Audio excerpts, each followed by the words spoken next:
welcome to the inter-university debate, and I also welcome you back from the festivities. I hope you had a good one, and our condolence to the people who lost relatives to road accidents and several other things that happened during the festive season.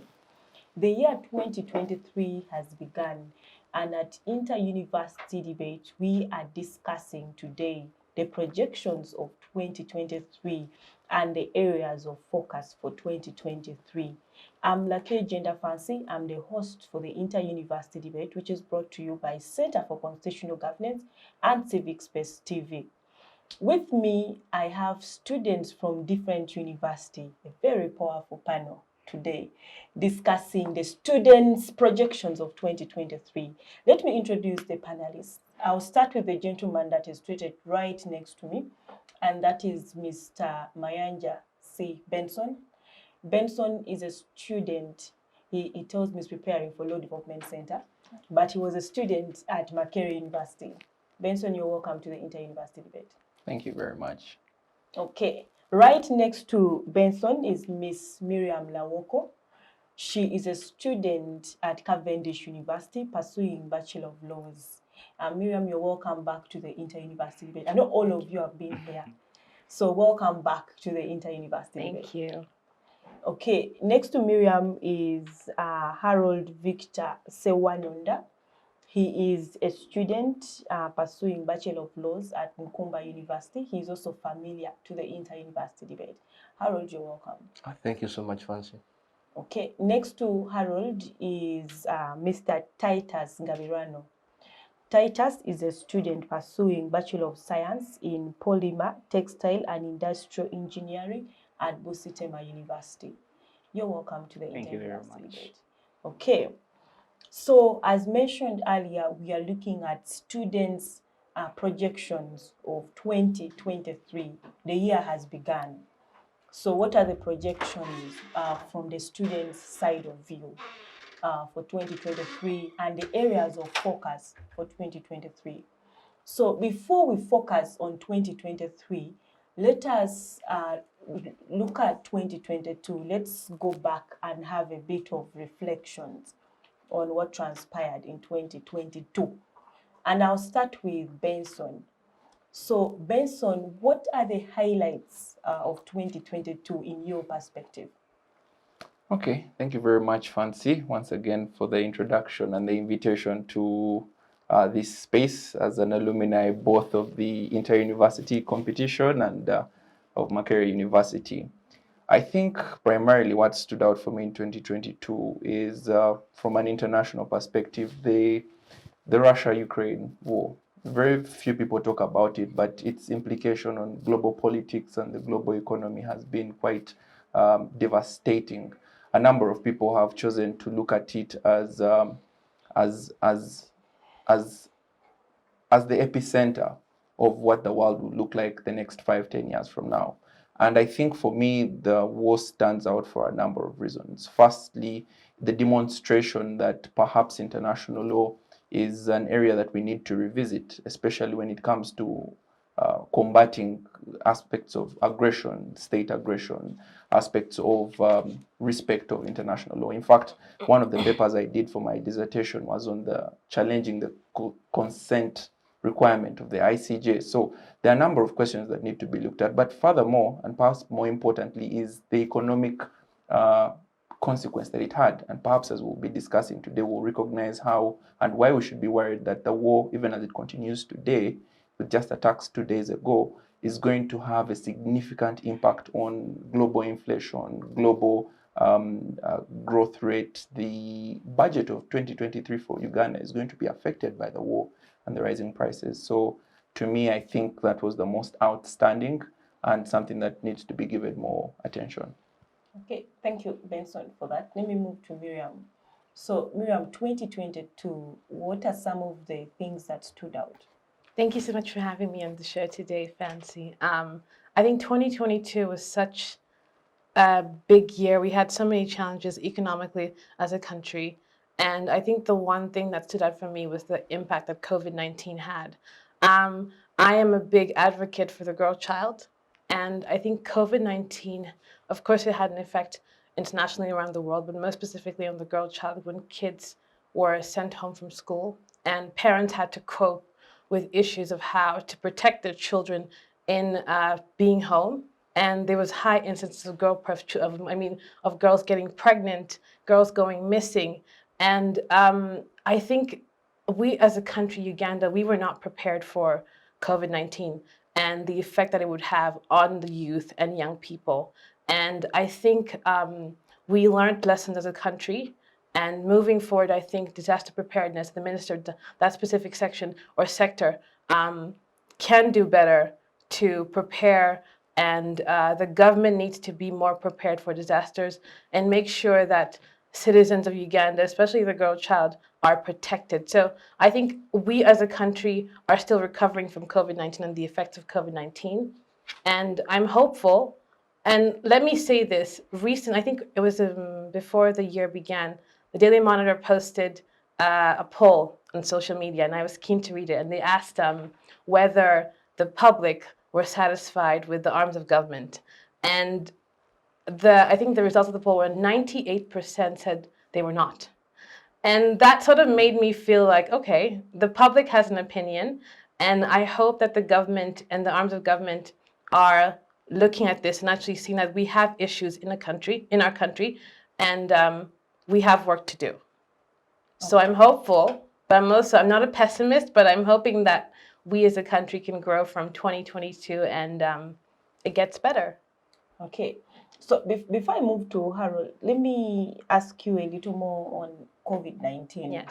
You know, the government came under criticism on their different responses to the COVID-19 situation. My question to you, which I ask so many people, is how better prepared should the government have been for a pandemic that attacked the country, generally the whole world? Yeah. I think also the one thing that we need as a country and as a government, they need to allocate the resources to that specific sector. Yes, I know that there are other issues in other sectors that need the money, but specifically we need to not react, but be prepared. So the number one thing that can be done is allocate our resources to that specific sector, that in the event that something happens like COVID-19, or even if there's a natural disaster, we're prepared. We cannot react to situations, but we can best prepare ourselves and say, okay, you know what? Let's say, for example, there happens to be famine in 2023. I'm not projecting this, but if there's a famine, we are hoping not. We're hoping not, obviously. Are we prepared to combat situations that are going to affect us as a nation? And this question is actually going to the government. Do we have the mechanisms set in place to combat situations where we're not prepared for them? And it comes down to resources. Are we allocating our budget to specific sectors? And are we being forward-thinking? And do we have the foresight to prepare for such situations? Okay. Actually, climate change is among the topics we are going to discuss today. Yes. Okay, let me move to Harold. So what stood out for you in 2022? All right. Thank you so much, Fancy. I would say 2022 was very much of a very, very tricky year with so many instances going on and hard for someone to choose what really stood out because I think very many things stood out. But I would start with the controversial act that everyone has been hating on that was passed by Parliament and signed by the President, the one that deals so much with the media, right? And with this, we see things like censorship coming in, but not just censorship as it is like arresting a politician and putting them in prison and they don't talk anymore, but even Twitter censorship. We're seeing government having a lot of monotony over what citizens interact with social media. First of all, we saw it happening after the elections with the ban of Facebook in Uganda. And then we get to see later on as stuff goes on that right now you cannot say anything about the government anymore due to one act that has been passed. This in turn affects what we known as investigative journalism. So I think that is one of the things that stands out. But the other thing that stands out from last year is the whole issue to do with access to education. It is very well known that UPE started in 1997 and UACE began in 2007. And with this government had an initiative to bring in some sort of like free education or to bring more people to be educated. But then if you look at the current status quo with regards to last year, you see people maybe like my brother here Benson is going to LDC. the LDC fees themselves actually increased with regards to last year, which we think this could more be like a calculated move of government to suppress a certain sect of people known as lawyers, but that's a talk for another day. But I also think that even within the government schools themselves, like UPE and USE schools, still, yes, they may say that there's no tuition that is going to be paid, but still access to basic things like uniform is something that is still going to be charged to the parents at the end of the day. And the schools that I mostly following the whole UPE program, again, the same schools are actually in one of the worst situations. So government provides free schools, but then does not improve them. Why does that leave the citizens of Uganda? It leaves them going to private schools, trying to look out for education. Then they get exploited. That defeats the whole narrative of what free education should be in the country. Then the other thing that maybe stood out was a whole thing of, she talked of COVID-19, but I'd also talk about that last year we're trying to recover from the 2021 elections that had happened. And with regards to that, some people were elected to power. People like Segirinya came to power as MPs. But then we have had certain arrests of such people, and every time they're brought to court, there are some games that are being played left, right, and center, and their detention goes on for a long period of time. Because in regards to our laws, I think there's a certain period of time where you get an automatic right to bail if you have been on remand for a certain period of time. But it's not happening right now, and I think that is a very, very big, bad reflection of the rule of law of our country. But leaving that aside, then you get to see some sort of citizens being tried within the court martials of the country. You see certain judges trying to say that, you know what, this shouldn't happen. But then again, you see certain judgments being passed that this should happen. So at the end of the day, we have that big question on who really runs Uganda. Is it the three arms of government or the one arm of government? Thank you so much, Mercy. Okay, thank you so much, Harold. Those are so many issues that have been brought out, and we are going to unpack all of them during the course of the show. But let me just pick one issue that you started with, the issue of regulating the media, especially. Now, I would like to talk about specifically social media. In a country where the mainstream media is highly restricted, we have an act for it. And now the government has gone ahead to also regulate, what happens on social media. Facebook has been banned in Uganda. My question to you is, do you think it's okay for government to go as far as providing regulations for social media platforms? Oh, much obliged, Fancy. I would think that on principle, it could be okay for government to do that because that's what they will show you that they're trying to regulate and there's an act and it is legal. But we think that the underlying factor towards denying people freedom of speech and expression is something the government shouldn't have monotony over. Because that's why we have things such as the opposition in parliament. The mere fact that we have opposition in parliament is government acknowledging that we are not saints, we are not always right, and someone has to say something dissenting at the end of the day. It is why we have debates. You may be wrong, I may be right, but as we debate, we get closer to the truth. But what happens in a status quo where freedom of speech and expression is shut out by government, where I cannot write anything about Museveni's first son directly, and I have to go through corners trying to say maybe despot said this at the end of the day. What that happens, especially for us as students, is that it affects our right to speech. Affecting right to speech affects right to expression, which in turn affects right to critical thinking and analysis. At the end of the day, what the government is doing is to provide a system that keeps people docile, keeps them soy, and keeps them weak. Which takes us back to the times of Otto von Metternich. The same sort of tactics that were used during those days are recurring right now. So we think that regardless of government having monotony to do whatever it wants to do, we think that government's power also has a limit to where it could reach, especially with someone's individualism. For example, social media could be my sort of backyard. It could be my sort of small world. It's where I post my photos. It's where I comment other people's photos, and it's like my sort of personal space. I think even with the right to privacy, someone's personal space ought to be respected. And I think government going into censoring people's Twitter accounts, banning them, putting down Facebook, is not only cutting on their right to communication, but their own right to privacy and to have their own personal space outside the government itself. Okay, let me move to Titus. So Titus, you're the last to speak on that topic, and you've had the different issues that stood up for the rest of the panelists. So for you specifically, what stood out for you in 2022? Thank you very much, Fancy. To my co-panelists and whoever is watching, Happy New Year. Moving straight into it, she talked about COVID-19. But one thing we ought to realize is that in 2022 is a period when the world, and also Uganda inclusive, is evolving out of COVID-19. What I mean by that is that we are trying to embrace what exactly was the problem and acknowledging that now COVID-19 is past and we're now facing back into the old reality. With that came social activities return. We had Nyege Nyege comeback, which was also very controversial in 2022. We had the return of very many physical engagements. It's now makes more sense for us to meet on a round table and discuss some of these things as compared to 2019, 2020, where we never had some of these engagements. Also, what stood out for me was he has also talked about the political aspect. We're now living in a monotonous world whereby we don't know if did we learn anything from the 2021 elections, the pre-violence before the elections and the post-election violence. Did we learn anything? 2022 shows us that we haven't learned anything, and we are moving progressively more violence day in, day out. We're having more drone cases, the drones. I am very sure very many people understand that word. So it beats my understanding that what is the end goal at the end of the day? Are we learning from our mistakes? Also, 2022 made us realize where we lie as Uganda in terms of economic status. That is mostly portrayed, giving an example of the EACOP, which they say should have started in 2022.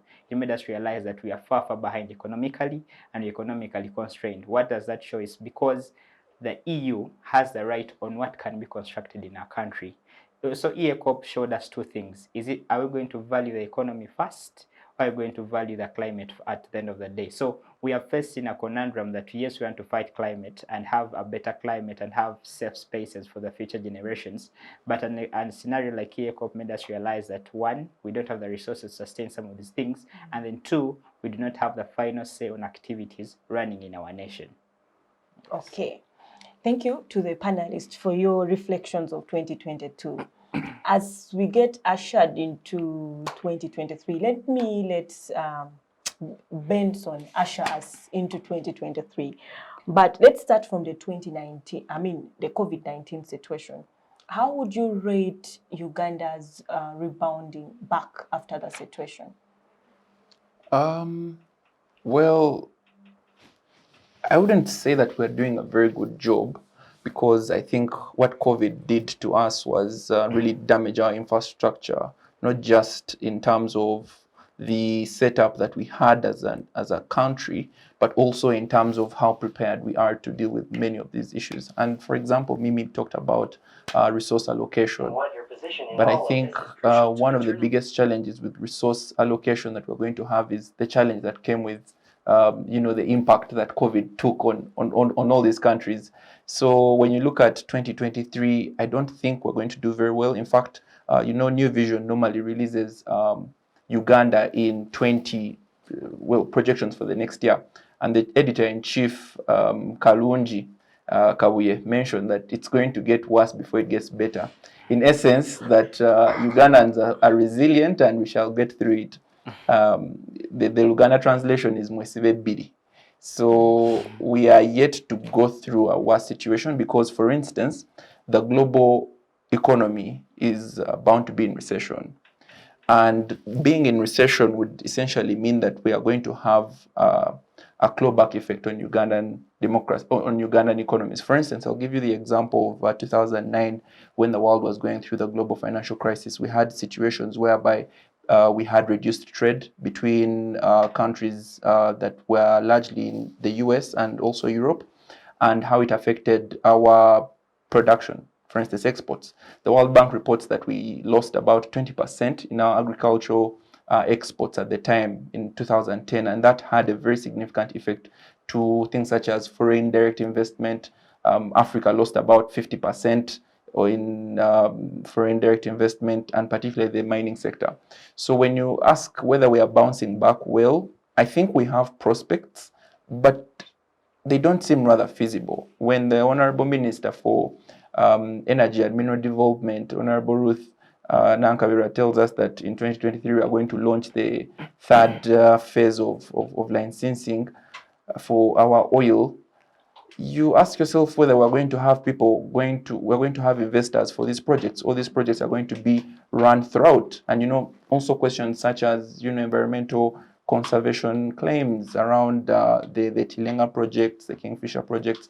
all those are aspects that we need to look at. So COVID is just a drop in the ocean of the challenges that we've been having. And perhaps finally, on that point, I've constantly made the argument that COVID only, the word is, it exacerbated the challenges that we had. It only worsened them. It didn't bring per se new challenges. It only worsened what we had. And one among those things is what Harold was talking about, legislative processes. Everyone used COVID as an excuse because people were passing on information. Government says, let's pass a law that enables us to restrict what they now call malicious information, unsolicited information. And all those are things that are regressive. When you look at the tests that have been set out, both by the court, Supreme Court, the Syracuse principles, the act fails the test predominantly. In fact, I wonder how that bill got past Parliament thrice and was signed into law. But nonetheless, I'll be looking forward to that conversation when we get to the Justice, Law and Order department of this discussion. Okay, Yeah. Thank you so much. Let me, Miriam, conclude on the COVID-19 situation. So, Miriam, what are your projections of 2023 in terms of the effects of COVID-19? Thank you. This topic is very interesting because we're not here to sound pessimistic about our projections because we are the youth and we're the young people. And we have to be adding our voice and tell people what they want to hear, but we're not here to do that. We're here to tell the truth. Like Benson just said, COVID-19, like he said, exacerbated so many of the problems that we have as a country. And I think it exposed a lot of the government's weaknesses and all the arms of government.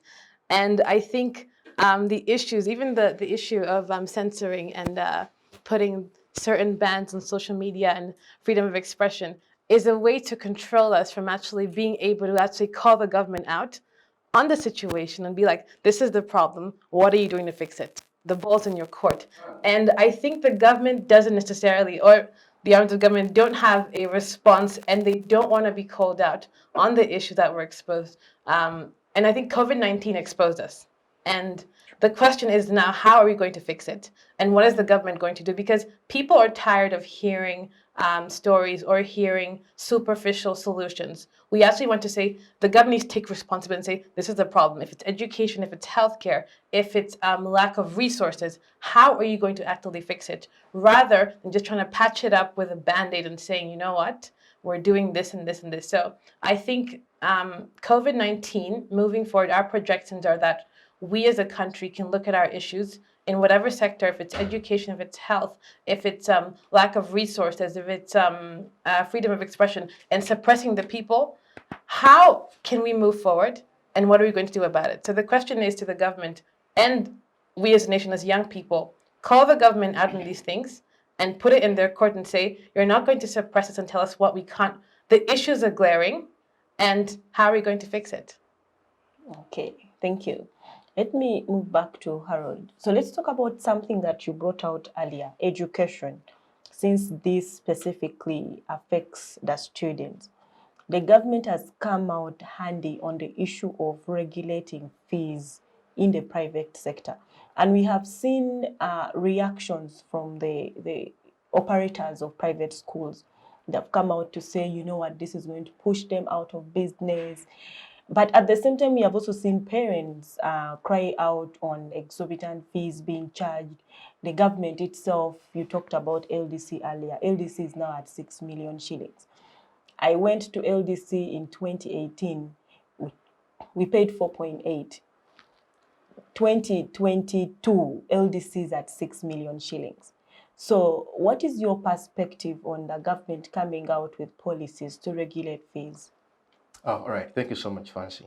I'll begin by talking about a philosophy I believe so much in. It's a very simple thing. I believe that no one sees value in something unless they have paid a price for it. So for parents to see value in education is because they wake up every morning, they hustle, they're abused by their bosses, then they come back in the evening with some little money, they fundraise it for over months depending on how big their bag is to take the child to school. And when the child sees what the parent does, they see value added to that. They see that this is out of my mom's sweat, my dad's sweat at the end of the day. So why is this important? This is important because however much the government wants to regulate the private sector, The private sector has its own right to regulate its fees depending on how good the services it renders to the people at the end of the day. And that at the end of the day, due to the value they add to the children in the private sectors, because we all very well know that children in private sectors do much better than children that are in sort of government schools at the end of the day. Why is that so? It's because for an investor, yes, he may be wanting money, but with him wanting money, he's going to be able to provide the best incentives for children to study well. He will get the best teachers, he will get the best sort of graphical displays for computer studies and all things. He will have the best equipment in chemistry laboratories and biological laboratories with the best teachers in the country teaching students. And all he asks for in return is to simply give him value for what he has offered to you. And parents see that value and they can take children there. It's not that Uganda, that all private schools are expensive. Everyone goes to where they could afford. But the best sort of way to avoid all that is by government just doing its job. If government says they're bringing UPE and USCE education, then we think that government ought to make that accessible and workable. But if government fails to make UPE and USCE workable, then it does not reserve any right to try to go into private investors or private sort of education to try to regulate at the end of the day. Because what we need as young citizens or as young people of tomorrow is an improved education system for the country. It does not matter whether it's going to be improved by the private sector or the government sector. All we want is improvement. But if government is not improving what it brings to the table, and it has these big budgets are increasing every single year without us seeing any sort of accountability and output, then we think it is sad at the end of the day. Okay, it's something else also in that area. So what do we do? How do we strike a balance then between parents who are crying out for exorbitant fees being charged out, and these are parents who still need this improved and better education for their students, versus these fees that are being charged? So how do we strike a balance between the two? Right. I think one of the things we're never going to do away with, whether in a first world country or a third world country, is that we're always going to have someone complain about how the system is working. That's the very first thing we need to understand. Then again, secondly, as I said, everyone, depending on how big their pocket is how they can actually be able to educate their children. Expensive schools, maybe I will not mention their names, that charge up to 5 million just for a child that is in senior 1 or senior 2. Are not the same as schools that charge 1 million. We have schools for 5 million, 1 million, and so on and so forth. So I think maybe to help the parents who are crying out due to these expensive fees is for the government to sit down and do its job, to have the best accountability sort of system for UPE and USCE education, because that's why that education came for the low-income earners. Okay, thank you. Perhaps, Fancy, maybe Yes, if I Benson. may. I think also to add on to what Harold is saying is that the government is fighting the wrong monster in the room. The elephant in the room is not how much schools charge, but rather the quality of education that they're getting. And I think government should recognize two things. Firstly, that you cannot eat your cake and have it, simply because, one, Uganda runs on a mixed economy basis, and through trade liberalization, market liberalization that came through structural adjustment programs, it allows for private individuals to participate actively in the economy. So once you do that, is that you must be willing to understand that there's going to be a variation in prices. You cannot set a price ceiling on things, on commodities such as education in that regard. The first thing that they need to look at is issues of the curriculum. What are these schools teaching that mandates them to have the price for it? For instance, value. If a school is charging 5 million, are they running on the same curriculum that a school or a UPE school is running on? If they are, then perhaps they might be justified in doing so. But if they aren't, then the problem is not in how much fees is being charged, but in the quality. So for instance, if I run to the LDC scenario that was being given, the question is, what's there to justify the increment? Is it merely inflation? Is it an addition to the curriculum? These are aspects that we need to examine before we run to private individuals and start limiting them. The only reason that government limited prices of COVID decks and etc. was simply because there was a monopoly. There was no liberalization. Not everyone was selling it. Even when it came to transportation, you have monopolies. You have only Global taking people to a certain area, so they can limit because you have fewer players in the economy. And in the education sector, unfortunately, we have very many players. So it's just a question of valuing the quality of education we are getting as opposed to just the amount we are paying for it. Okay, let me move to Titus.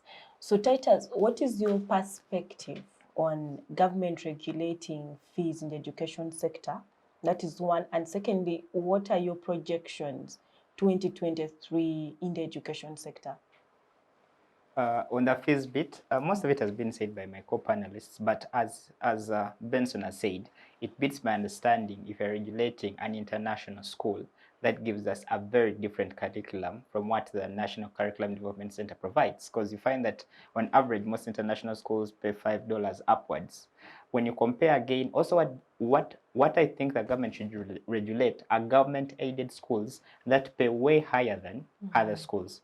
Take an example, we have government-aided schools that receive aid from government but are having fees in the range of 1 million to 3 million. And then you ask yourself, the question is, what exactly are they offering that is so different? Because as Benson has said, you are doing the same curriculum at the end of the day. What might be different are services like food, services like probably seminars, services like workshops, and all the rest.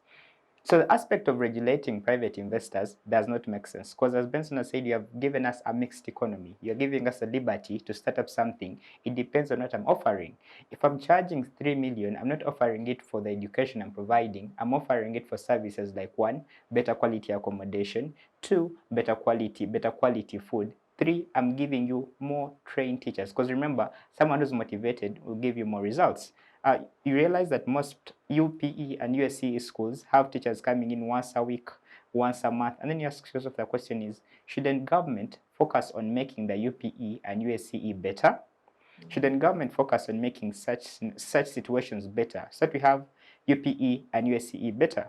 When you transition into the university grades, you realize that people from private schools are the people who get government scholarships, are the people who get even the national merit scholarships, the district quota scholarships. So you ask yourself, the question is, can government better the system to be able to incorporate people moving from the UPE, USCE, and transition into tertiary learning at the end of the day?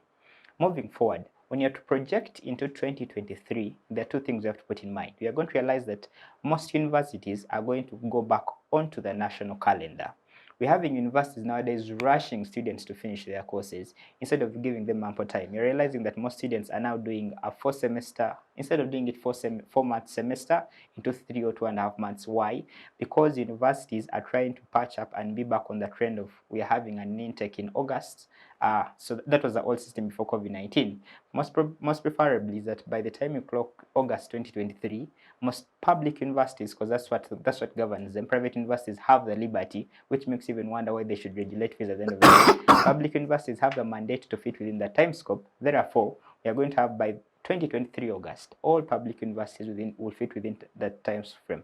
2, on the secondary and primary scene, we are going to have more students and both primary and secondary school and all that rest be fitting into now what is mandated by the National Curriculum Development Center. But on the bad side of it all, as government is trying to regulate fees, they're not regulating prices of books. They're not bringing down taxes of, let me say, pens and all those things. These scholastic materials that a student needs to go to school. If the government could help us regulate the economy, make these products more accessible, and so that even the common student, that person deep down in the village, probably in Zombo, can be able to access quality. It doesn't have to be top quality, but affordable education that can render them productive to the nation. Okay, thank you. Can I just chip Yes, into what yes, Harold just Miriam. said? I think for us to sit on this panel, we're lucky that our parents can afford to take us to higher level schools, and we're lucky to be sitting here. But I think the government needs to take into account, like my panelist said, give every single child a fighting chance to get education and have access to education. When you make exorbitant fees for children in UPE and there's no evaluation of the quality of education that they're getting, are they going to be able to compete with other children who have access to education and resources? So we want to make sure that Uganda is a predominantly a young population. And essentially, if you're charging them high, exorbitant fees for education, and you're telling them, you know what, you're going to pay 3 million, and you're going to a school that's not giving you value, or can I say, quality services, and then they leave, and they're not giving them the service or value for their money. What are you saying to them?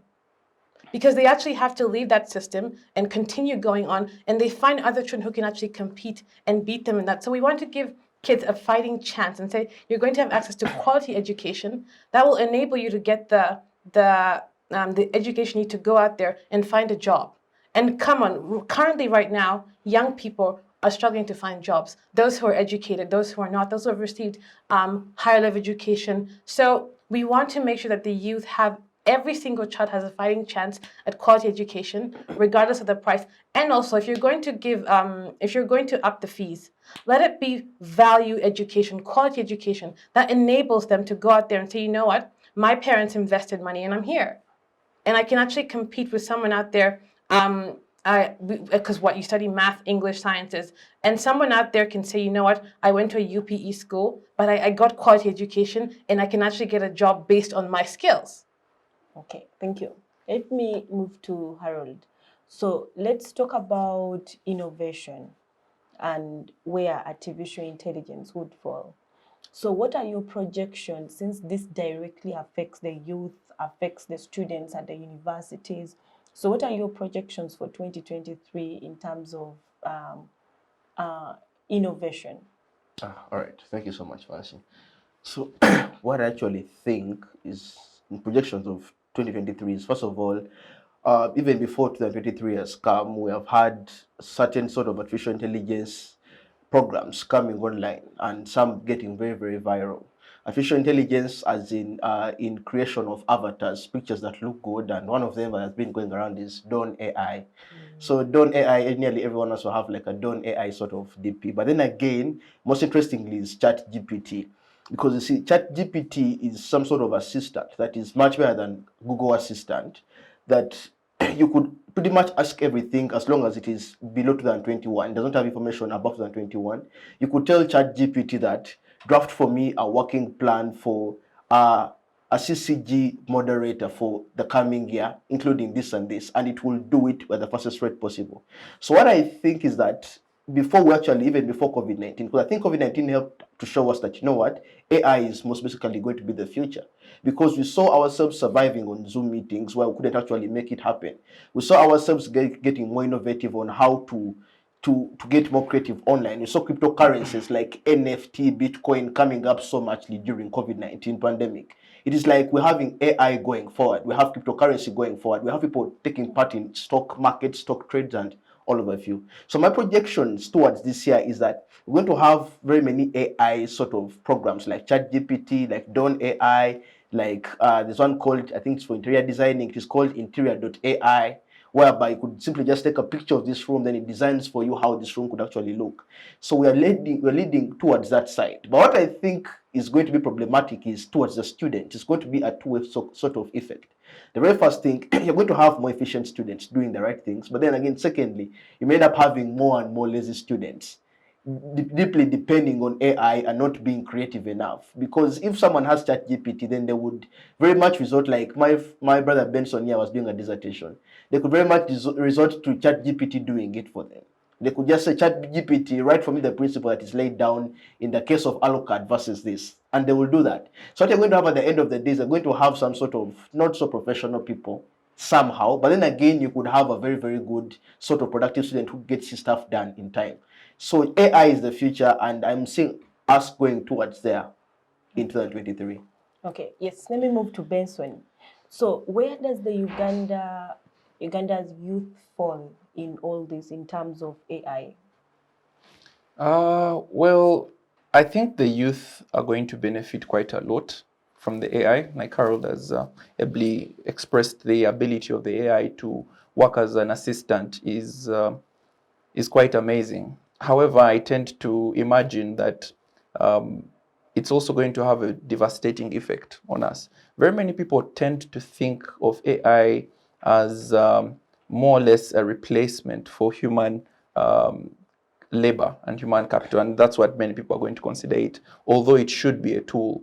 So like Harold has said, the use of AI to, for instance, do work that ordinarily human beings would have done is a trend that very many employers are going to take on. So as opposed to having a lawyer, I'm going to just go to ChatGPT and ask it, how do I resolve my dispute between so and so? Give me a legal opinion.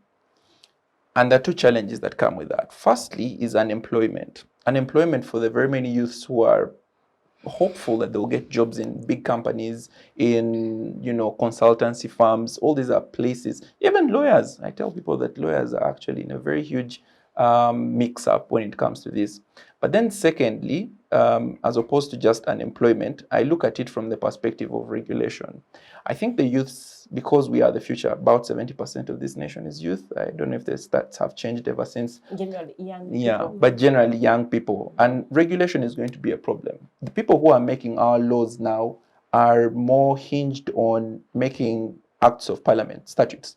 And the reason as to why, for instance, you're having the Computer Misuse Act being amended just 10 years after it was enacted in 2011 is simply because people do not anticipate technological developments. So things, and I think the government should really be looking into things such as internet service provider regulation, ISP regulation, as opposed to making statutory regulation. Because ISP regulation can change over time. And if anything, it's done by experts who understand most of these things. So the youth need to take a lot of they need to take keen interest in things such as ISP regulation, or else we're going to lose our jobs. We're going to have aspects of negligence. Earlier, I think last week, I was having a Twitter discussion with one of my colleagues, Victor, on AI regulation. And for instance, I'll give you an example with ChatGPT. One individual asked it a mathematical question about the age of the sister and etc. and etc.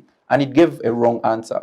Now, the reason as why it gave a wrong answer is unknown to very many people, but ChatGPT merely runs on algorithms.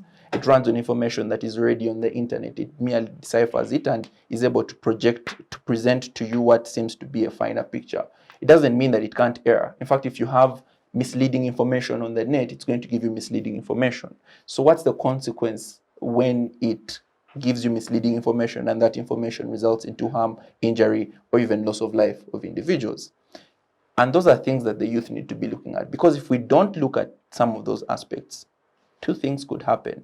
Either someone will make a bad law that either annihilates AI and prevents it from being a tool for us to use, or someone is going to leave it unregulated and people are going to get hurt and lose jobs at that. So I think it's an area that we need to take interest. Yes, I was actually already moving to the Titus. So as you bring out what you intend to bring out, my question to you is one very direct one related to what I asked Benson. Are Uganda's youth being innovative? Are they taking advantage of innovation?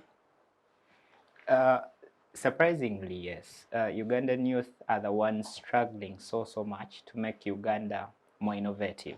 But starting with the entire aspect of AI and all those things, being a person in the engineering field, you get to realize that we tend to need this, because in the aspect of safety, if you're to front very many individuals to be working in a factory as compared to having AI, it would be much better, because you're factoring in the aspect of safety in comparison to you losing lives at the end of the day. But in the question of innovation beats my understanding, because one, the youth try so much as they can to create an environment for themselves that their government or organs of government do not provide to them. Take an example.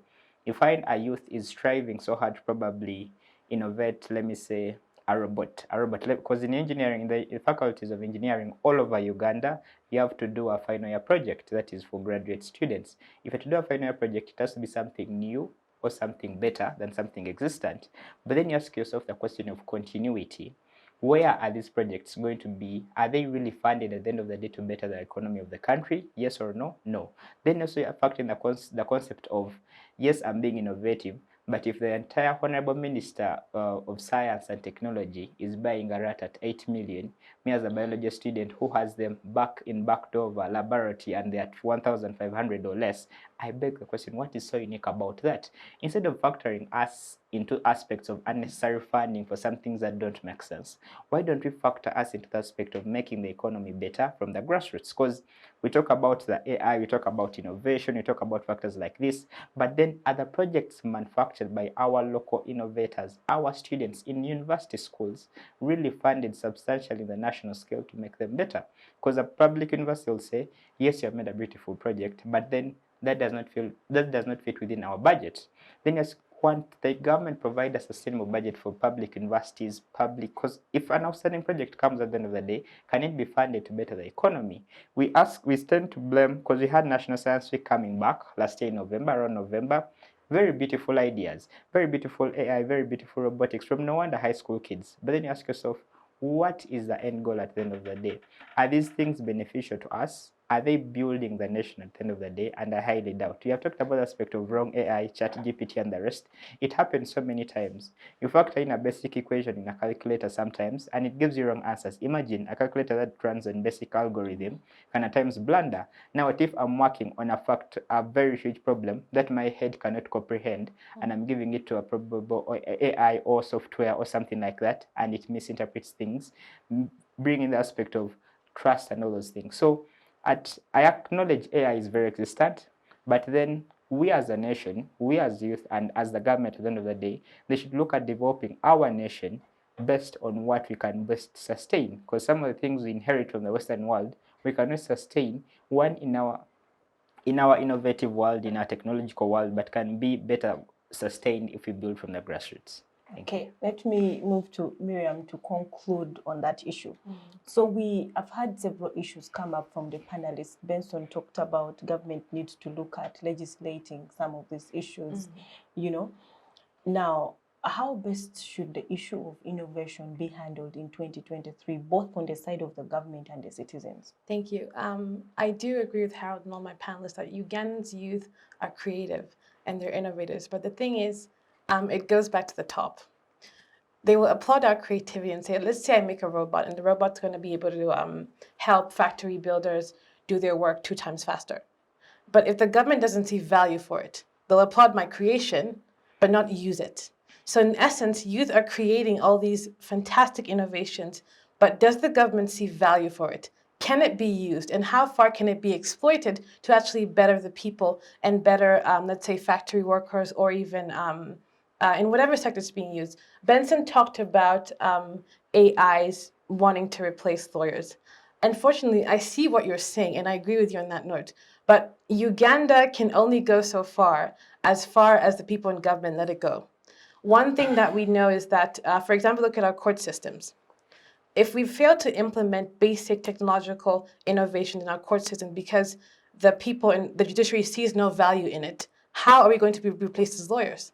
I feel that technology can only go so far as its exploitability and how it can be used. So if our government is not willing to exploit technology and use it and just see beyond the value and the creativity for it, I don't think lawyers will be replaced, and I don't think that AIs will be exploited fully in Uganda. It can only go so far as they let it. Okay. Yeah, just okay. As you come in, I was going to ask Benson, but let me throw this question at you then. Good for you. You know, there is this aspect of Uganda seemingly embracing technology, but on the other hand, you see sometimes it doesn't seem to embrace. Let's take for example, we have so many things that are still ongoing. Yeah, there are so many things that are ongoing, and you do them online, you have to do it manually. Even in the different government sectors, you know, there is manual, there is online, then governments seem to promote innovation, then on the other hand, there's no funding. Yeah.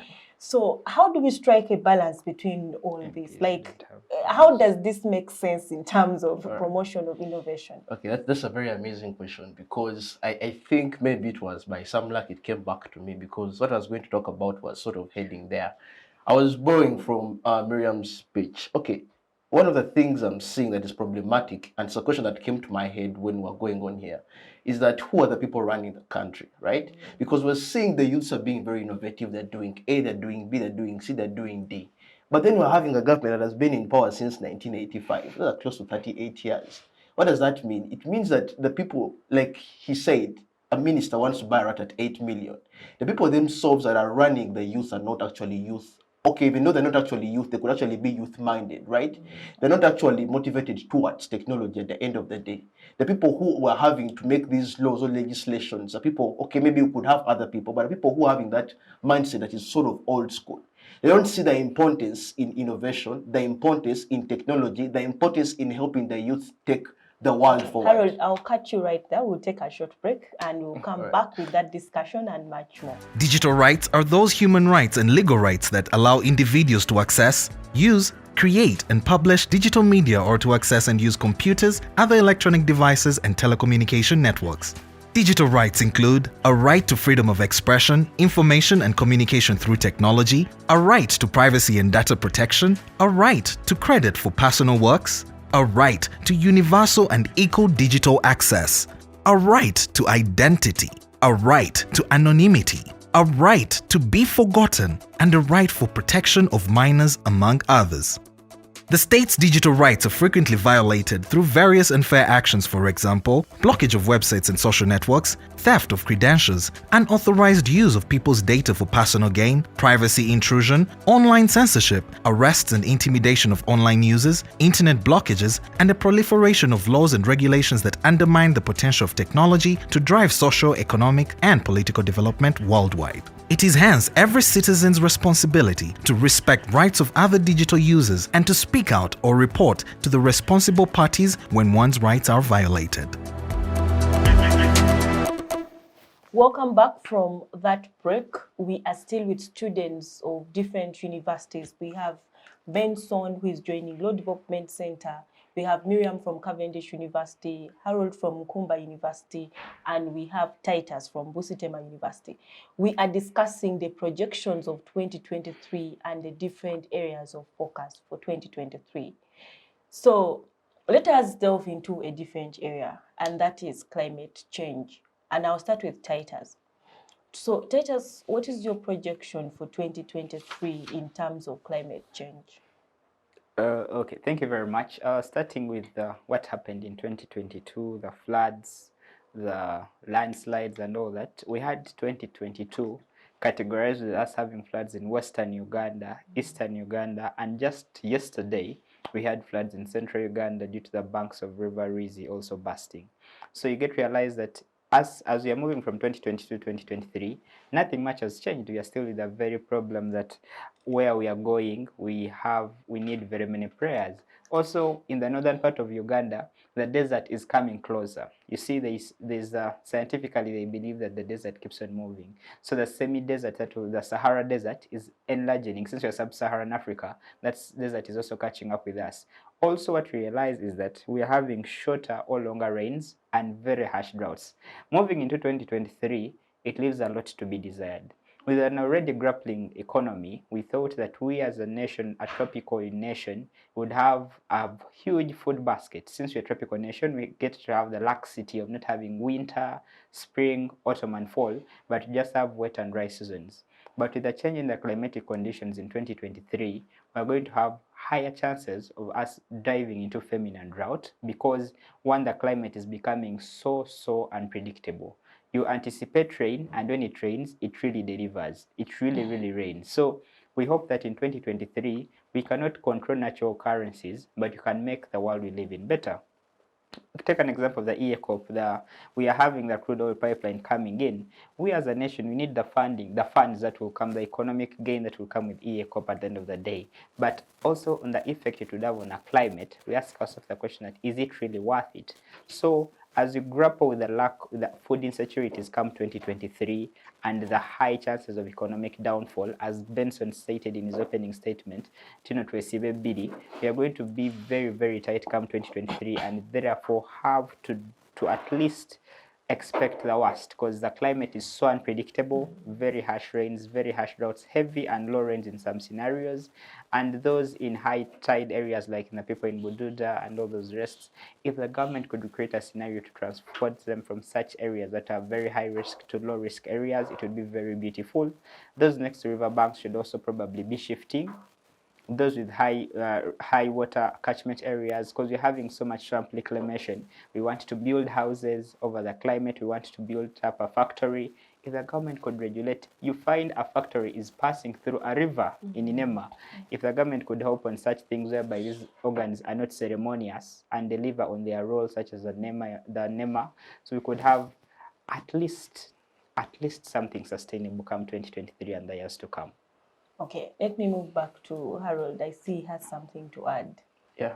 All right. So, whatever my co-panelist Titus has said, he has painted a very beautiful story about climate change. The reason why I'm calling it a story is because it is something we've had from 2019, 2020, 2021. I'm not trying to say it's not something serious. What I'm trying to say is that looking at the current means we have to combating climate change, one of them is like making of treaties. We have international bodies, the UN and international bodies making various treaties to combat like climate change, and it has become like a serious global sort of problem that everyone else is paying attention to. But what happens? Why do we fail to exploit such treaties? One of the reasons why we fail to exploit certain treaties is because we have some sort of, our hands are sort of cut towards resources needed to exploit such treaties or need to combat climate change. That especially happens in the third world countries. You know, America, Britain, and all could have it easier for them to combat climate change, even to do rescues of people or to shift people. When it comes to Africa or to Uganda or to third world countries, it becomes a problem. Why? Because we don't have some resources, and that comes due to the fact that we are third world. Well, that's no one else to blame. So where I would disagree with him is whereby he asked the question that are we ready to exploit our resources? I think that for USA, for Britain, or for all those first world countries to be able to combat climate change, it all came from their own ability to exploit like their own resources at the first bit. Then again, secondly, when we exploit our own resources or exploit our own oil, yes, damage will be made, but we're going to have so much more sort of economic sort of strength that is going to come to combat even much worse climate change. Why do I say this? A certain professor of ours called Susan at the university, I one time asked her, because she's an activist for climate change, I asked her this question. I asked her, is climate change ever going to go out, or we're only delaying the inevitable? And she said that all we are doing in actual sense is that we are delaying the inevitable. It's going to happen. We're just delaying it at a certain point. So having that in mind, I feel that it's better for us as youth or as a country to rather exploit what we have, to build better resources to combat climate change, rather than sitting back and letting the white man think for us or have more monotony in how we do our things. Because the white man already finished exploiting his own oil. Look at Dubai, look at Saudi Arabia. It was built after exploiting their own oil. So after we have discovered ours years later, so let us exploit what we have, build enough economic muscle to be able to combat climate change, rather than just keeping quiet and waiting for inevitable to happen to us. That's my submission. Okay, just something concerning the treaties. We know that different countries have come up and signed different treaties. Now, and as we know in international law, you have to implement these treaties in good faith. What has been happening? What is so hard with the implementation of treaties? All right. So with regards to international law, I think one of the hard things we've had, because I think that is sucked pants savanda, like the principle you're bringing out. Yeah. So to do treaties in good faith. But one of the problems we have had, and it comes back to what I've been saying, is the fact that there are certain reservations put in treaties. Like reservations, countries can choose what to exploit in a treaty and what not to exploit in a treaty. And some of them choose not to exploit stubbornly. But then again, others say that, you know what, we can't exploit this because we don't have the available resources to do so. So they are excused from that part of the treaty. That's what happens right now in Uganda. Because if at all they're trying to say that, you know what, to combat maybe floods, we need to get better helicopters or better technology, President Museveni and the whole of Uganda will be like, you know what, we're not yet there right now. So we can't fulfill this part of the treaty. So it's not them refusing in bad faith, but it's rather them refusing in good faith. And that's why you have reservations. Reservations are more like a two-edged sword. They could help make treaties more friendlier, but then again, they could help not make the treaty happen in its sense. Then again, secondly, one of the problems we have with implementation of treaties is more like countries having their own domestic interests in any single treaty, be it climate change. Because if USA is going to have a certain sort of treaty of climate change with other countries, then each country that is entering into that treaty is looking at what do they gain at the end of the day? What do their domestic, like, sort of citizens gain from that? And that sort of selfishness happening is what makes the whole sort of delay in implementation of treaties. But again, thirdly, is having some sort of opposition. I've forgotten which treaty it was, but it was a climate treaty that President Clinton had actually brought on table to happen. Like in USA, it was a climate treaty. I've forgotten the name. So what happened was the fact that the president brought this treaty before the Senate. But as per the rules of USA, it is the Senate that approves treaties, right? So what happens is that Senate itself is voted by people. So that treaty was so cut off like 80% of industrialization that was happening in USA at the time. But there are some sort of extravagantly rich capitalists that said this shouldn't happen. You are going to step onto our economies. So they had a way of trying to not even trying, but they had a way of influencing the Senate itself to make a decision to stopping or to not taking on the treaty in itself. So that comes from a point of domestic interest. So we don't have domestic interest from the government itself, but from even from the people who have so much money that they can influence government positions at the end of the day. So that all being put together is what could sort of bring out treaties not being implemented in the first place. It's why I think that we have enough economic power or economic mass as already discussed, then we can actually be able to implement treaties. That's one of the reasons why we don't implement treaties. Yeah. Okay, let me move to Miriam. So Miriam, there is a school of thought that there are certain treaties that are so fundamental. I'm talking about reservations here, because we know there is that aspect that is certain, you can't make certain reservations. But then, yes, but then there are certain treaties that are so fundamental and brings out global issues such as climate change. Do you subscribe to the school of thought that reservations should not be allowed for certain treaties? Let me just answer your question twofold. Harold mentioned something and said that the western part of the world, take for example the USA, they're a highly developed country. You cannot compare a country like the USA to Uganda. Uganda is still developing. Now, Uganda recently found that they have oil reserves and they're looking to exploit that oil. Now, the USA is telling Uganda you need to watch out for climate change and implement laws that can curb climate change. And Uganda is saying that USA is in a different situation than Uganda is. They're already highly developed. They've exploited the oil and they've done certain things that have affected their climate as a country. Now, Uganda has its own situation and has its own climate issues. So telling Uganda to apply laws that are similar to the USA in their own country, and they're having different economic situations, different climate situations, makes it problematic. Uganda is saying, like Harold just said, let's develop economically, and then we can be able to implement the laws that affect climate change. So I think for me, those reservations that are put in place are only applicable to the situation that's in that country. So laws need to be looked at in a way that what are we reserving, or what does the reservation say? And can it be implemented? There has to be a reason why the reservation is being made and why countries have that reservation. So let's say Uganda says that we cannot implement certain laws on climate change because we don't have the economic muscle to take on those laws, or we don't have the economic power to do that because it's applicable for the economic situation and it's also applicable for their climate situation. So I think we need to look at the laws in a way that can it actually be used in our country, and can it be done to achieve our certain economic goals? Because when you look at a law, you have to look at the effect that it's going to have. We don't just apply the law in a vacuum. So I subscribe to the school of thought that yes, climate change is real. Yes, the law is there, and it must be applied to protect us in certain ways and to protect us from the situation of climate change. But do we have the power to sustain that law, and can it be used to make our country better? So, for example, let's say Uganda has experienced so many floods. Now, the issue wouldn't be climate change. The issue is, what is the government going to do to stop those floods affecting people? And yes, the grand scale is climate change, but we cannot basically look at our situation as a country and say, because there's floods, let's now implement the laws of America or the USA to curb our flooding situation. It doesn't work like that. So I subscribe to the school of thought that yes, those reservations are there, but Uganda has to apply the law or apply it to their situation and apply it in a way that works for them, and look at the domestic situation that's happening in their country. Okay. So lastly, on that topic, let me bring in Benson. So Benson, we have had the projections from the rest of the panelists. Now, my question to you is, how should 2023 be approached in terms of climate change, looking at the different projections?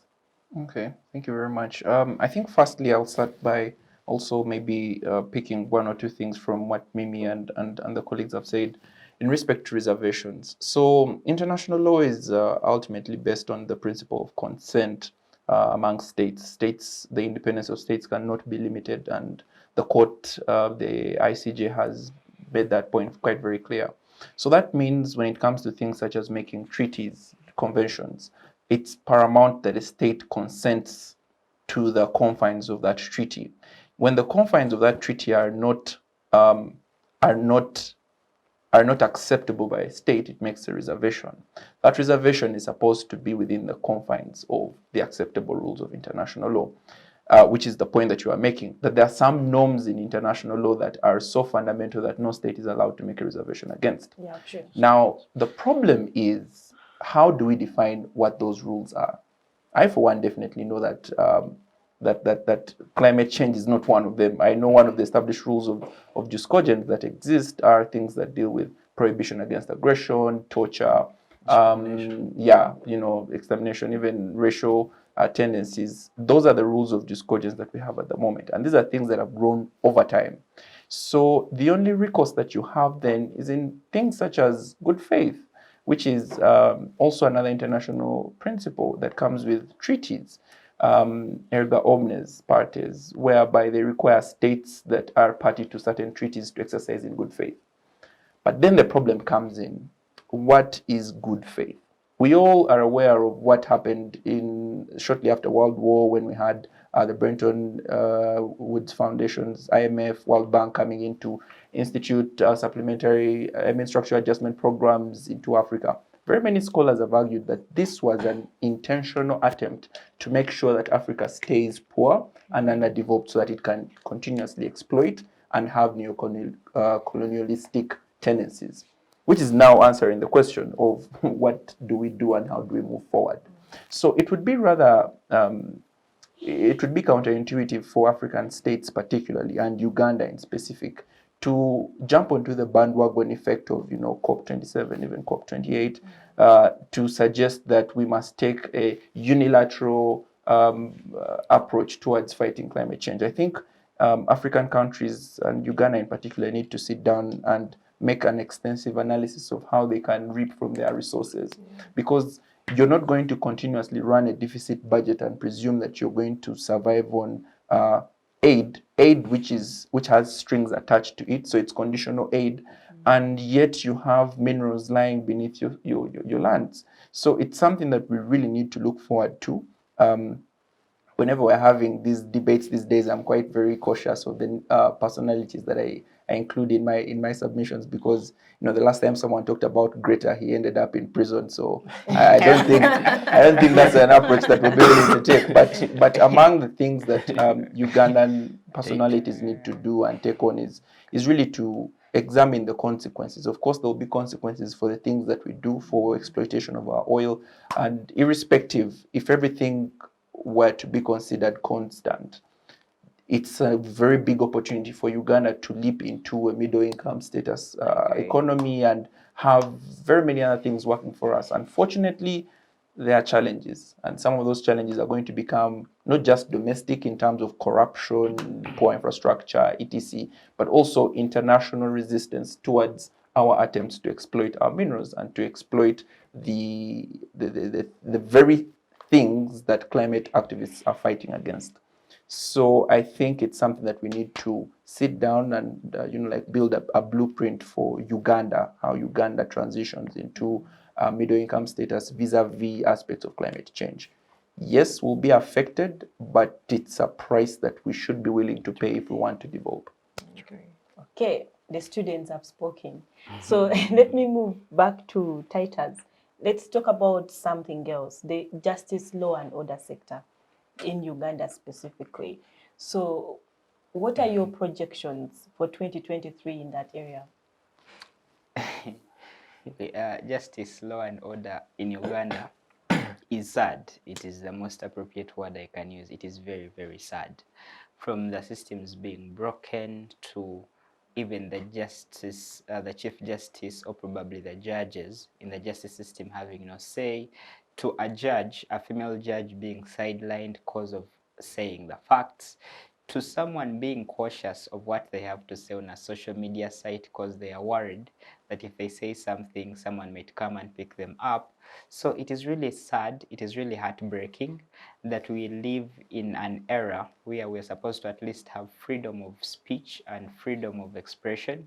Most of my panelists talked about the aspect of social media being a safe haven for most Ugandans. Ugandans are in a stage of acceptance. They think that we believe that we can't do anything about the current system, so they go and make memes about every scenario. They go and make fun about every scenario on social media platforms. So it's more of a safe haven to them. Now, if you look at it in the aspect of law and order, by the time a honorable member of parliament is spending 2 years in prison without bail, what guarantee do you have that a common man, you and I, will be able to sustain in such a broken system? By the time people mysteriously disappear in 2020 before the elections, and up to now we cannot trace them, but just have hope, or the faintest of hope, that they are still alive somewhere, and they are well connected. What about that common, normally quoted as Omuntu Wawansi, who has nothing or is not that relevant to the state? Therefore, when you look at it in the aspect of justice, we feel that we are training lawyers day in and day out who are very well trained with the beautiful institutes we have around Uganda. But again, does the system acknowledge their brilliancy? Does the system acknowledge that we have to do the right thing? Is the police at the end of the day independent? Because we say that police is the one mandated with doing community policing and supposed to enforce law and order. Why then should the military come in? We acknowledge that military has to come in some scenarios, but then other scenarios we have seen the military be part of really necessary. Nearest example, student involvement, was the mock convocation elections, just of recent. I think it was the 30th, 31st, around the 30th December. A few days back, not yet a week, you're having someone dragged out of a convocation election by army men, and you ask yourself the question of, are we safe at the end of the day? In 2023, can we be able to at least go to social media, make that meme to make me smile and move on the next day? If I'm sure that a honorable minister is spending 2 years without bail, what about me, a common Ugandan? So it is really sad, it is really heartbreaking that we live in a country where we can't trust the justice system. We cannot have hope that law and order will be achieved. Okay. Let me bring Harold into that discussion. So, Harold, let's look at it from the perspective of constitutional amendments and bringing out laws, new bills and laws. So what are your projections in that area? All right, thank you so much. Today I've loved Fancy so much because whatever she's talking about is what I talk about. Okay, so this is like a two-way thing. It's adding to what you said and also answering your question. So what I think, maybe I could just begin with a little retrospection, a small brief from the back. So we got to see that I think in the last year, there was something known as, in 2021, there was something known as the Anti-Pornography Act that was actually adduced by Parliament, and some certain female lawyers went in court and they annulled that act. That's the first thing. The second thing is that we had the Sexual Offences Act that was already presented. It was already a sexual offences bill that was being proposed by Parliament. And then we had gay people being arrested. I think it was last year, but one. Certain gay people being arrested as having some illegal sort of mukolo, and they're trying to get married to each other. And when these lads were arrested, taken to court, court dismissed the case due to lack of evidence from the prosecution. And when that sexual offences bill that could criminalize them was taken to Parliament and brought before the president to sign, the president did not sign it. He instead took it back for sort of reconsideration, right? So ask ourselves, what is that reconsideration? We're having a very, very parallel sort of legal system whereby it's not actually working. Even with the making of laws, someone up there has what he can actually finally say on how laws should be made, which laws should be passed at the end of the day. I won't go so much into LGBTQ, but one of the justifications we have for us as Ugandans not to allow such a law is basically due to our morals. And we think that law is made to follow morals of society and what people think in a certain society. So if someone is comfortable being LGBTQ, then they could go elsewhere where it's allowed. But for as long as you subscribe to Uganda or live in Uganda, then you don't do that. But the reason as why we're seeing this bill not being signed, I think it comes from issues of the president maybe getting funding from outside countries that want this sort of thing to be passed on. So how does that leave us in constitutionalism? I think even with how we saw to Kwatako, I feel that there is no independence of the judiciary. And independence of the judiciary is one of the most important arms of the government because it helps us check on so many things like bad laws. If a law is bad, like the law on secretarianism that was taken for those of Andrew Mujuni Mwenda, for us who have studied the law that know it, it's actually reviewed by the court and now then taken back to parliament and they make a better law. So that is how important judiciary has to be independent. But if you have, like Titus has said, a female judge having a dissenting opinion being locked away and the files taken away from her, I think that leaves us at a very, very bad point. So what are my projections going forward? My projections going forward, and the reason as to why I was talking about the different acts, is that the same thing has been happening. An act comes, it works, it's annulled, it comes, it is cancelled, it's not going to happen anymore. And my prediction is that the same thing is going to happen if we do not have a change within the judiciary so much. If we still have a Chief Justice that can confiscate someone's files, that is just something so outrageous. Every single law student, even a first-year law student, can know that is wrong. It's not going to happen. That's not rule of law. Then I think my projections going forward, unless we have a very big reshuffle of the judiciary, is that we're going to have the same sort of system that we have been having from the dawn of time. Okay, let me move to Miriam. So Miriam, that area that you're so familiar with, constitutionalism. So what are your projections, just as I asked Harold, what are your projections in terms of constitutional amendments, in terms of generally the justice, law and order sector? You know, I feel that that question makes it seem like we're so pessimistic for our projections of 2023. But unfortunately, like my panelists have said, I don't think anything is going to change unless we do have a total sweep and shift in the arms of government, the people who are running this country. Because unfortunately, like we've seen so many instances where there's police brutality. Instances where I'm actually lucky that my university doesn't have national politics involved in our student politics. And I've seen instances where Makerere University students go and they're protesting or they're having elections and the police get involved and students are brutalized and beaten and treated like animals. And you ask yourself, the police are put there to protect civilian lives, but they do the exact opposite. And you ask yourself, how are the people who are protecting us or sworn to protect us acting in such a manner when there are laws put in place to stop this kind of thing and actually regulate this bad behavior? So in terms of the judiciary, the government, and the law, I think it's going to stay the exact same way, and I don't think it will change.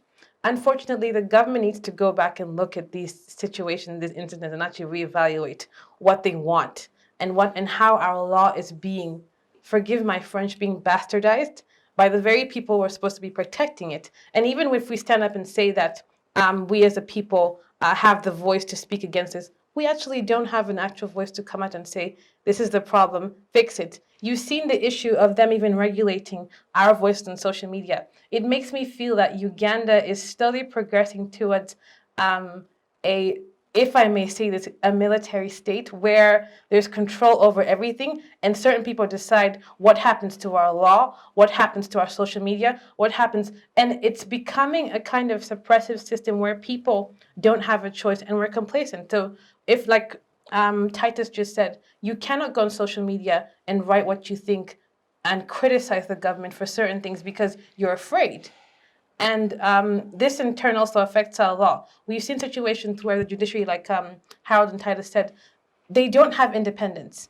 And this in turn affects the principle of separation of powers. Why it's put in place to make sure that there's checks and balances between the three arms of government and they equally and individually act in their roles and don't overstep.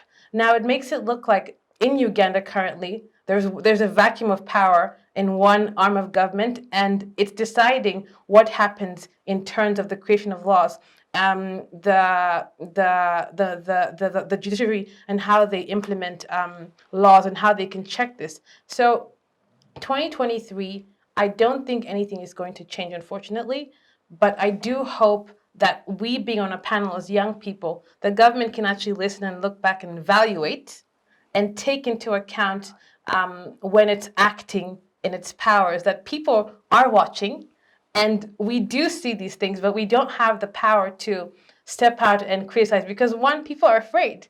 So in 2023, my prediction or my projection is that the government listens and sees and looks at these things and that people's voice is actually being heard and that the law is not bastardized and that there's actually rule of law and there's respect for the separation of powers and the different arms of government to implement their mandate.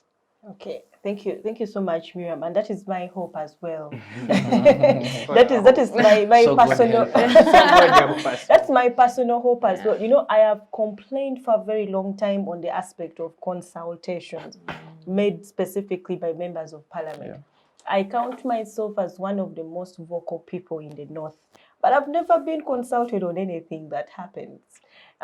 So my hope as well is that they are watching us and they're able to pick some of the issues that we are bringing out. So let me move to Benson. So Benson, we have listened to the projections from the rest of the panelists.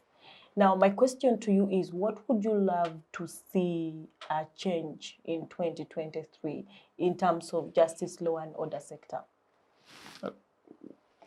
Well, it's a very big wish to ask from me, because I think there are quite a number of things that are wrong. And we are assuming they are watching. And we are assuming that they're watching. Well, Yes. the first thing that I would like to say is that, you see, there's a reason as to why the law has constantly evolved throughout age and time.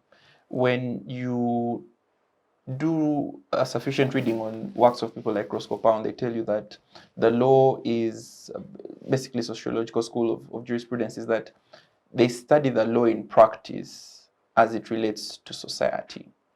Now, for very many people, when you look at our history as a country, the law has always been used as a tool for political gain. Even when you look at 1967, the Pigeonhole Constitution, like, we could have ruled without the Constitution, but we're going to use the law to basically rubber stamp everything that we've done. First of all, because it's helpful, because it bears sanctions, but also because it creates the illusion to the international community that we're doing enough as a democratic state. So that's the first point that I want to note. So the things that I would like to see done is to invoke and basically indulge the legal scholars who are in influential spaces to start taking principles of legislation a bit more seriously. In my second year, I did a paper, proposal on legal compliance theories of the Ugandan population. The question was, why do Ugandans follow the law? Why do you drive on the left-hand side of the road? And there are very many theories that explain why we follow the law, but among the most prevalent ones is the question of sanctions. And you see, the people who make these laws, or at least the person whom we think makes these laws, is intelligent enough to understand that the Ugandan population fears sanctions, that is, penalties. The moment you're able to influence and impose sanctions on certain offenses, then people become more compliant towards that law, irrespective of how bad it is.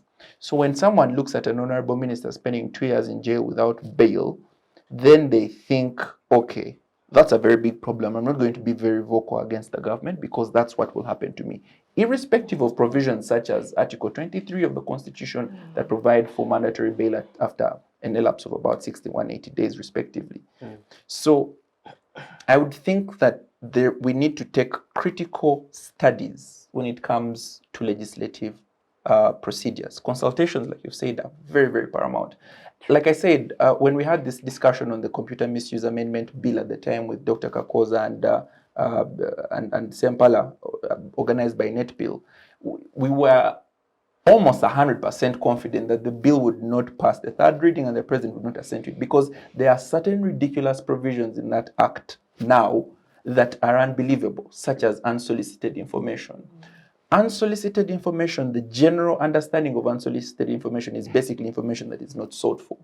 If you get this link of this recording and you posted it in, for instance, a family group, my discussion group, my religious group, fellowship, that's unsolicited information. I could go to jail for 10 years. So now, what about the memers that Titus was talking about? When you share a meme on Twitter or in someone's DM, you could go to jail for sharing a meme. So what happens ultimately now as the consequence is that we spend so many resources in making laws that will not work.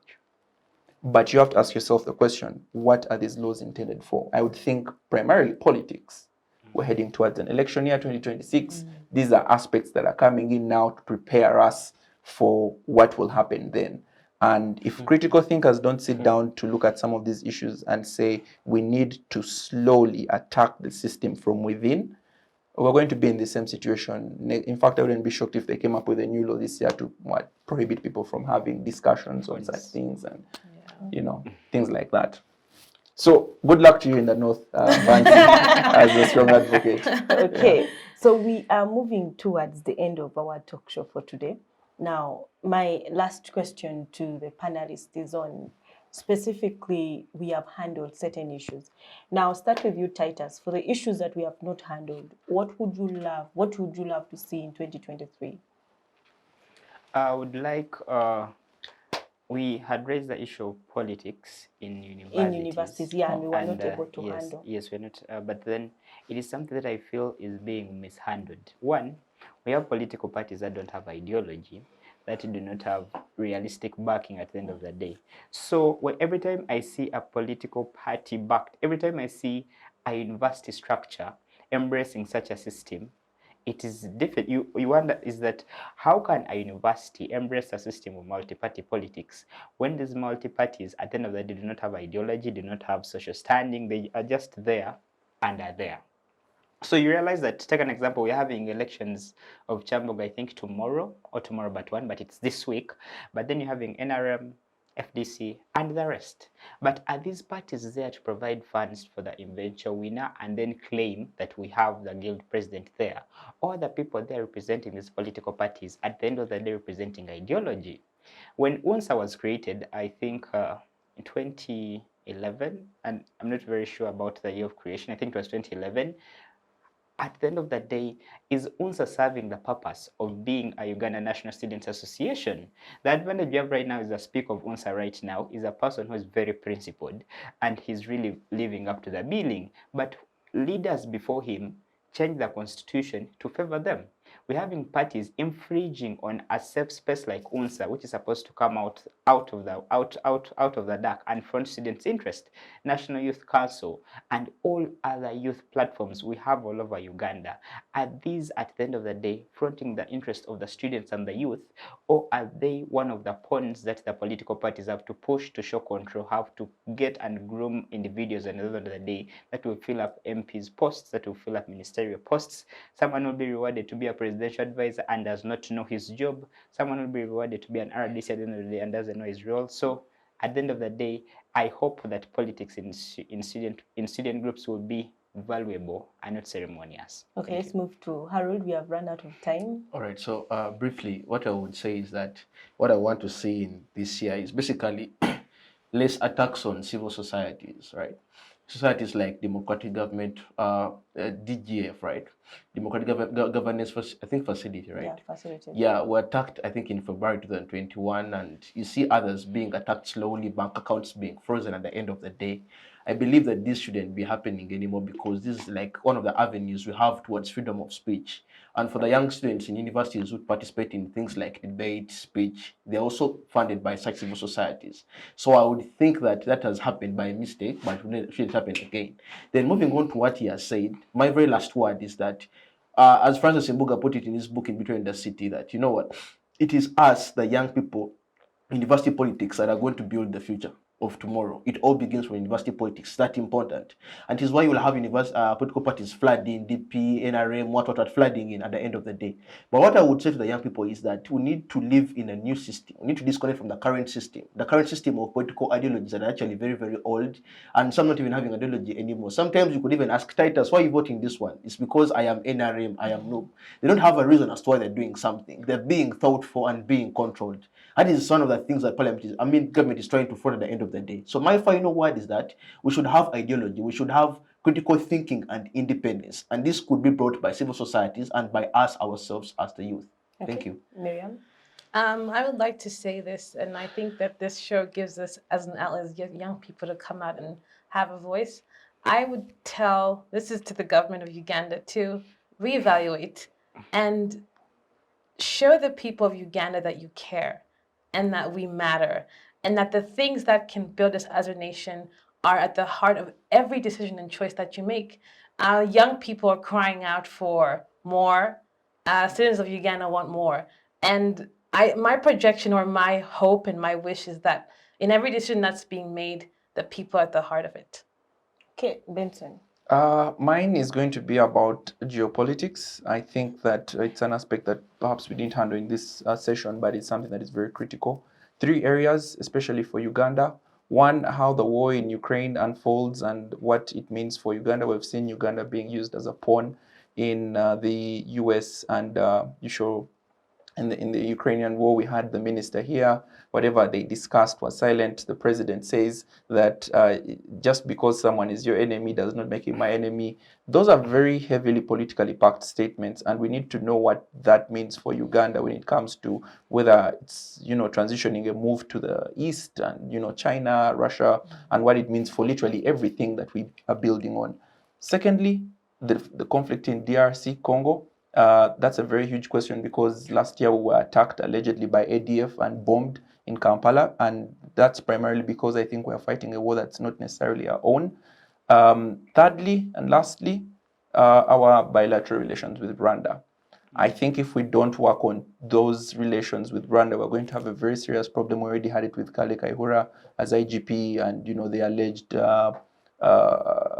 espionage claims in Kampala and in Kigali, considering ousting a president, M23, and literally we could have an international armed or non-international armed conflict if we do not handle that situation as delicately as it deserves. Most importantly, because now we have a tweeting general that could tweet us into a war. So that's something that we need to be very careful with. But most importantly, I'm also glad that I was invited on the show. Like I say again, as an alumnus of the show and of Makerere, it's always a pleasure to be within your company, guys, and share a word or two. Thank you. Thank you so much. I would like to say thank you to Benson, Miriam, Harold, and Titus for coming through when invited for the talk show. And thank you so much for all the discussions that we have had. I know that we could have talked about more and more topics. And thank you for the discussions that we had for the topics for today. I would like to say thank you so much to Center for Constitutional Governance and Civic Space TV for organizing the Inter-University Debate, which is a platform where university students are able to discuss critical issues. Now, from us, we would like to say thank you to the viewers as well for watching. See you again next week, same time.